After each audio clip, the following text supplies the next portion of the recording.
करना मतलब नाम जप करना। अगर जीव से नाम जप कर रहे हैं तो हम मोक्ष पदवी, प्रेम पदवी की तरफ चढ़ते चले जा रहे हैं। पर उस जीव से कभी अश्लील शब्द, गाली, गंदे वचन, प्रपंच की गंदी बातें और किसी को ऐसे वचन बोल देना जो हृदय को एकदम बेध दे।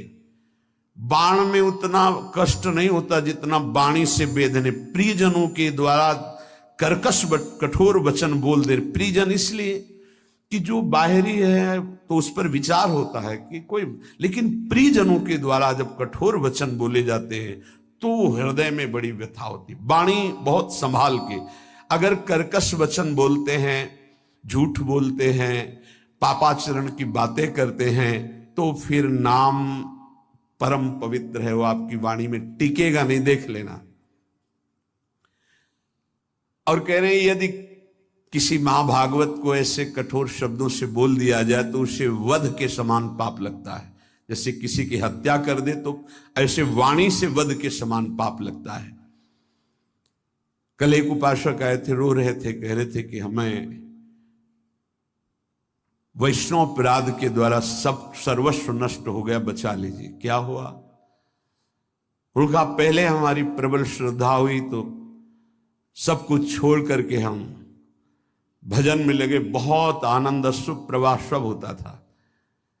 फिर मन का कुसंग और कुसंग, कुछ बातें ऐसी हमारे मन ने संकल्प कराई, हमारा चिंतन बिगड़ गया, उनके प्रति दोष वृत्ति हो गई, सब नष्ट हो गया। मैं पागल की तरह घूम रहा हूं, न नाम चल रहा है, न भजन चल रहा, चिल्ला चिल्ला कर रोने लगे। यदि किसी महाभागवत के प्रति आपका वाणी के द्वारा, शरीर के द्वारा, चिंतन के द्वारा आपका यदि गलत भाव, तो उसी चिंतन में तो भगवत चिंतन होना था, उसी वाणी से तो नाम जपना, सब खत्म हो जाएगा। बाहरी अपने में जब नीच भाव होगा तो दोष दर्शन कहीं होगा ही नहीं। सबको मान देने का भाव होगा तो मान प्राप्ति की चाह नहीं रहेगी, तो ऊंची स्थिति आने में देर नहीं लगेगी। सहन स्वभाव वृक्ष के जैसा होना चाहिए। पराई माताओं बहनों की तरफ दृष्टि भगवत भाव से, मातृ भाव से होनी चाहिए। तुम्हारी दृष्टि में लोहा और सोना बराबर होना चाहिए, उसका महत्व नहीं होना चाहिए। किसी का तृण भी चोरी करने का भाव न हो, और वस्तुओं की तो बात जाने दो। अपने हृदय में सदैव व्यवहार रखें। आत्मना प्रतिकूलानी परेशान न समाचार, जो तुम्हें अच्छा नहीं लगता वो दूसरे के साथ बर्ताव ना करे, तो तुम्हारे हृदय में जो नाम है वो अपना प्रभाव दिखाएगा। कई बार वर्णन किया गया है कि नाम ऐसे जपने का फल है गुरुमुख से प्राप्त होना। ऐ बन, जो सब में रमा है, कण कण में रमा है, उसमें अपने चित्त को जोड़िए और गुरुमुख होइए। गुरु की शरण में जाकर उनसे नाम लीजिए और इतना नाम जप कीजिए कि हृदय से नाम चलने लगे। देव जी कह रहे, ये माया का भ्रम, इसके द्वारा प्रकट किया हुआ भेद, ये किसी और साधन से नहीं छूटता है। ये आवागमन चक्र से मुक्ति नहीं मिलती है। जो निरंतर नाम जपना स्वीकार कर लिया वही इस माया चक्र से मुक्त हो जाता है। नहीं तो बिना पानी के डूब के मर गए। माया ने बिना पानी के डुबा के मार दिया। कह रहे कि प्रयास तो तू कर रहा है सुख के लिए, लेकिन पूरी आयु गंवा दिया, कभी सुख नहीं मिला। खाली धंधा तुम्हारा चलता रहा, फल कुछ नहीं मिला। क्यों? बोले बिना गुरु के ये तुम्हारी दुर्दशा हो गई। यदि वो अपने हृदय में नाम चला ले तो तेरा परिचय बन जाएगा। फिर अंतर और बाहर जिधर दृष्टि जाएगी वो एक ही दिखाई देगा। नानक साहब कह रहे, कोई दूजा नहीं है देखा है। जो बाहर है वही अंतर, जो अंतर वही बाहर है। पर नाम गुरु प्रताप से प्राप्त नाम, प्रभु का नाम और प्रभु अभिन्न रूप है। जैसे प्रभु में अनंत शक्ति है, ऐसे नाम में अनंत शक्ति है। जैसे प्रभु महान ऐश्वर्य वैभव संपन्न है, ऐसे नाम महान ऐश्वर्य वैभव संपन्न है। यदि किसी सम्राट के महान वैभव खजाने में असंख्य धन हो और आपको पता ना चले और आप उसी के पास रहते हो और एक एक रुपए मांगते हो, फुटपाथ में खड़े हुए, पास में खजाना जमा है, किसी वैभवशाली सम्राट का खजाना है, वो भी छोड़े हुए, कोई भी ले सकता है, पर पता ही नहीं कि इसके अंदर खजाना है, और वही खड़े फुटपाथ में 1-1 रुपया मांग रहा है। ऐसे ही भगवान ने अपना सारा खजाना नाम में रख के छोड़ दिया। नाम रूपी खजाने में भगवान की अनंत शक्ति, अनंत वैभव, ऐश्वर्य छुपा हुआ है। अगर उसका परिचय कर ले, राधा राधा राधा, कृष्ण कृष्ण कृष्ण, हरि हरि हरि, वो माला माल हो जाए। जैसे भगवान में अनंत गुण है, ऐसे नाम में अनंत गुण है। नाम जपोगे वो सब अनंत गुण आपके अंदर प्रकाशित हो जाएंगे। जैसे भगवान को मंगल भवन कहा गया, ऐसे नाम को मंगल भवन कहा गया। नाम जपत मंगल दिशि दसहु, जैसे भगवान के लिए कहा गया मंगल भवन अमंगल हारी, तो नाम जपत, जहां हमारे जिह्वा पे नाम, सारे अमंगल नष्ट हो जाएंगे। मंगल दिशि दसहु, 10 दिशाओं में कहीं भी हो, नाम चल रहा है, मंगल ही होगा। ये नाम रूपी अमृत का त्याग कर, ये जो हम लोग विषय रूपी विष पी रहे हैं, इसलिए हमारी दुर्गति हो रही है। अतएव बुद्धिमान मनुष्य से ये प्रार्थना है, बुद्धिमान इसलिए कि वही बुद्धिमान जो हमारी प्रार्थना सुनेगा। ये जीवन पुरुषार्थ करने के लिए मिला है। पुरुषार्थ है एक बात का, जिह्वा पे नाम और शरीर से जो आपका कर्तव्य है वो कर्तव्य कीजिए। लेकिन जीवन जीने के लिए कर्तव्य होता है और जीवन की पूर्णता के लिए नाम होता है। अगर जीने के लिए ही केवल कर रहे हो और जो मिला उससे जी रहे हो, तो जी किसके लिए रहे हो? बस ये अधूरी बात पूरी कर लो। अपने कर्तव्य का पालन और भगवान नाम जिह्वा पे, अगर आदर सहित कहीं तुम नाम जप करने लगे तो आप जान लीजिए कि अब आपका निश्चित उद्धार हो जाएगा। कोई भी दुख आपको फंसा नहीं पाएगा। जब तक तुम्हारे अंदर नाम के प्रतिभाव नहीं आ रहा है, तभी तक ये आपत्ति विपत्तियां आपको घेरे हुए हैं। आपत्ति विपत्तियों में फंसकर हम जिससे आपत्ति विपत्तियां आ रही वही पाप कर्म और करते जाते हैं। और जबकि आपत्ति विपत्ति के नाश का उपाय हरि स्मृति सर्व विपद विमोक्षणम, यदि हम हरि का स्मरण करने लगे तो हर विपत्ति से लड़ सकते हैं, हर आपत्ति से हम लड़कर निकल सकते हैं। लेकिन हमारे द्वारा आपत्ति विपत्ति आने पर और पाप कर्म होने लगते हैं, जिससे और दुख में डूब जाए। मूर्खता हमारी बुद्धि में बैठ गई है। जब तक प्रभु का नाम जपने की बात आप अपने हृदय में नहीं लाते, तब तक अन्य कोई साधन आपको दुखों से नहीं बचा सकता। पक्का मानो, ये किसी पक्षपात की बात नहीं है। बड़ा विचित्र खेल है। सबको शास्त्रों का सम्यक स्वाध्याय करना चाहिए, तभी पता चलता है कि हम जो सुन रहे हैं वो सही सुन रहे हैं या गलत सुन रहे हैं। आजकल बहुत गलत भी सुनाया जाता है। हमें लगता है कि थोड़ा श्रवण इंद्री को बचाया जाए। कलिर दोष निधे राजन, कलयुग का यह दोष है, अपने को भगवान और भगवान को ना मानना। क्यों? दुर्गति इसी से तो होगी। भगवान को जिसने भगवान माना और तन्मय हो गए तो स्वयं भगवत स्वरूप हो गए, ये हम बात मानते। तस्मित तज्जने भेदा भावात, भगवान में तन्मय हो गए तो भगवान के स्वरूप हो गए।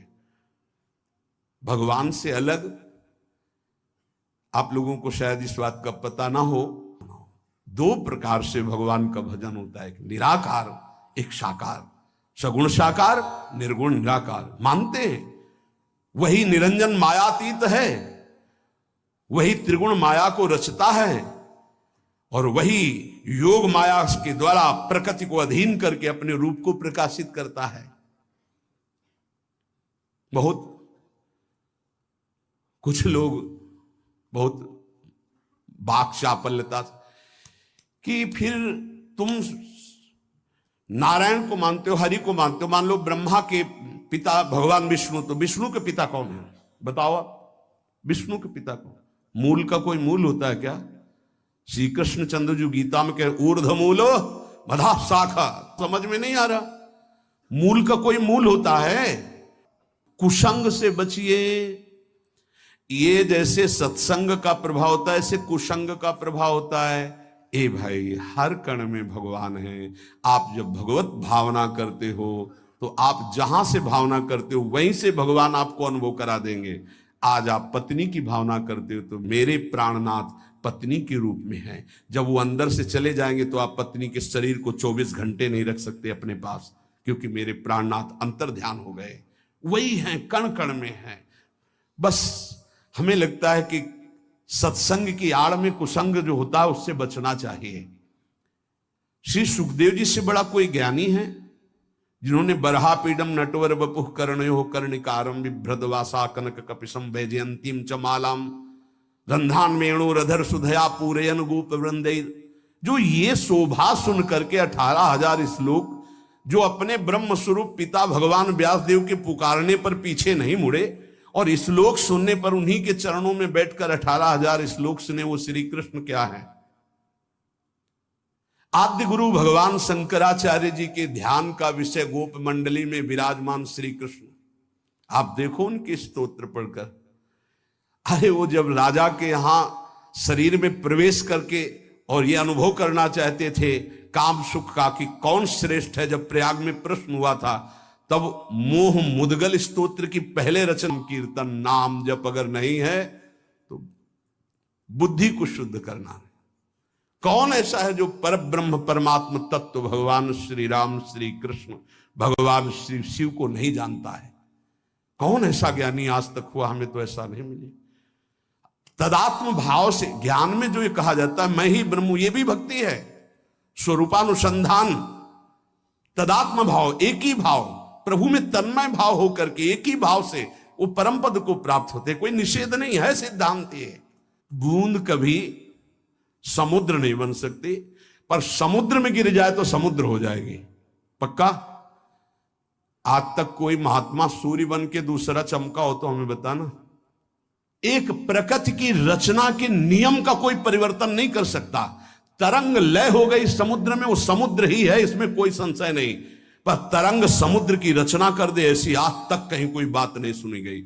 हम ब्रह्माकार वृत्ति करके ब्रह्म स्वरूप में लीन हो गए, ये सत्य बात है। लेकिन जिस प्रकृति की रचना को तुम देख रहे हो उसी ब्रह्म का ये ऐश्वर्य है। भला इसका कोई परिवर्तन करके दिखा दे। बहुत चाहे जितना तपस्वी ज्ञानी ध्यानी, विश्वामित्र जी ने थोड़ा प्रयास किया कि नए स्वर्ग की रचना करके त्रिशंकु को भेजूंगा, वहां से धक्का लगा दिया। आज तक ऐसे हिलगा हुआ है त्रिशंकु, ना नीचे उतार पाए ना ऊपर भेज पाए। नई सृष्टि की रचना करना, लेकिन कौन कर सकता है? भगवान के सामने किसी की नहीं। उनकी इस प्रकृति का कौन परिवर्तन कर? ऐसे ऐसे महात्मा हुए, समुद्र को अंजुली में पी गए, लेकिन परिवर्तन कर सकते हैं? लीन हुआ जाता है। इसका मतलब नहीं कि मैं ब्रह्म हूं और सब निंदा स्तुति करके भगवत विग्रहों की, भगवत अवतारों की, इनकी। ऐसा नहीं कि भगवत अवतार का उपासना करने वाला निराकार तत्व को नहीं जानता है, ऐसा ना समझा जाए। गोपीजन महाप्रेम स्थिति में है, इनसे बड़ा प्रेमी कौन होगा? सगुण साकार का, सगुण साकार का इनसे बड़ा प्रेमी कौन होगा? यथा ब्रज गोपिका नाम, और में विराजमान आत्म तत्व है। क्या आत्म तत्व किस रूप में? निराकार, आप सबके हृदयों में विराज। कौन सा ऐसा भक्त है जिसको यह ज्ञान ना हो जाता हो? इसलिए सर्वेशाम भगवान नाम समानो महिमा पिचेत तथापि स्वाप्रियाणाम तो स्वार्थ सिद्धि सुखम भवेत। बहुत ध्यान से सुनना। विभिन्न रुचि लोकानाम क्रमात् सर्वेषु नामसु प्रीता संभवेत्तानि सर्वाणि शिव प्रियाणि ही। यद्यपि हमारे प्रभु के नाम सब महान महिमा में हैं, किसी भी नाम की कोई भी नाम जापक अन्य नामों की निंदा न करे, नहीं तो जो नाम जप करता है उसका प्रभाव नहीं पड़ पाएगा। सिद्धांत को समझिए। जो नाम तुम्हें गुरुदेव ने दिया है विशेष प्रिय हो जाना चाहिए, रुचिकर हो जाना चाहिए, उसी का जप और कीर्तन किया जाए। भगवान नाम सब कुछ इसमें भरा हुआ है। समस्त अभीष्ट मनोरथों की सिद्धि नाम जप से प्राप्त हो जाएगी। तो एक ही नाम रखा जाता है, बहुत नाम क्यों रखे गए? बोले विभिन्न रुचियों के कारण, विभिन्न भावों के कारण भगवान अवतार विभिन्न लेते हैं और उनके नाम भी भिन्न भिन्न होते हैं, लेकिन फल सबका भगवत प्राप्ति ही है। देखो, सतयुग में जब सैकड़ों यज्ञ की जाती थी तो उन सैकड़ों यज्ञों का जो फल होता था वो सारा का सारा कलयुग में नाम जप से प्राप्त हो जाता है। सतयुग में भगवत प्राप्ति का प्रधान साधन ध्यान, त्रेता में विशेष विशेष यज्ञ, द्वापर में भगवान की पूजा पद्धति से भगवान की प्राप्ति, लेकिन कलयुग में केवल नाम जप नाम कीर्तन से भगवत प्राप्ति, समस्त पापों का शमन और भगवत प्राप्ति। बड़े सौभाग्यशाली वो जन हैं जिनको भगवान के नाम के स्मरण की वृत्ति आ गई, या भगवान का नाम जप करने की जो प्रेरणा देते हैं, जो स्मरण करते हैं और स्मरण कराते हैं, बड़े सौभाग्यशाली हैं जो भगवान नाम जप स्वयं करते हैं और दूसरों से नाम जप कराते हैं। काल रूपी दुष्ट सर्प ने सबको डस लिया है। इसकी पहचान कि हमारे ऊपर कलयुग का विष चढ़ गया कि नहीं? व्यभिचार, झूठ बोलना, हिंसा मांस खाना, जुआ खेलना, छल कपट करना, चोरी, स्वर्ण चोरी, इधर उधर से किसी भी तरह छल कपट करके धन को एकत्रित करना, ये सब कलयुग के दोष हैं। मदिरा पान करना, ये उसके सब दोष हैं। अगर इनमें से कोई भी झूठ, कपट, छल, हिंसा, चोरी, बेविचार, मांस खाना, शराब पीना, जुआ खेलना, किसी भी तरह का जुआ, वो सब कलयुग का प्रभाव आ चुका है। तो हमें लगता है चाहे जितना सावधान हो, एक दोष तो आ ही जाता है, झूठ बोलना। झूठ बोलना, और एक आया तो उसकी ऑफिस तैयार है, वो आके बैठ जाएगा। तीखी दाढ़ वाले महान विष फेंकने वाले इस कलयुग रूपी सर्प ने सबको डसने की कोशिश की। अगर कोई इसके विष से बच सकता है तो वही जो गोविंद गोविंद, कृष्ण कृष्ण, राधा राधा राधा, शीघ्र ही संपूर्ण विष उतर जाएगा, समस्त दोष रहित हो जाएगा।